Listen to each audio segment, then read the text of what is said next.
Hello friends, I'm Dr. Fatma from Lema Clinic. Today I will explain the procedures we performed for our patient Mikhail.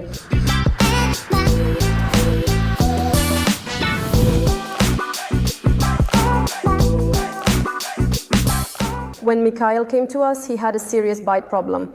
He had aesthetic issues, infections in his gums, and our patient was not happy with this situation at all.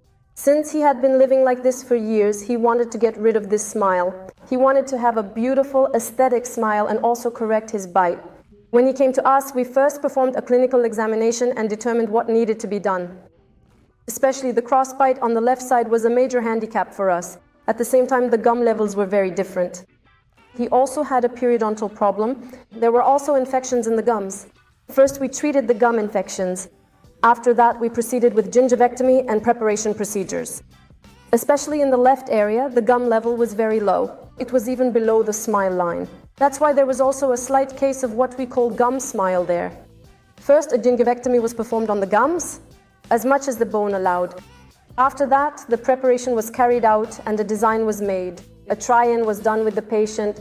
Our patient really liked it, and so did we. After that, we moved on to the final stage. At the final stage, since we couldn't completely equalize the gum levels everywhere, we performed gum leveling again in those areas using pink aesthetics. A total of 22 prime aesthetic crowns were made for our patient. We sent our patient back to their country with a beautiful smile, a proper bite, and full functionality.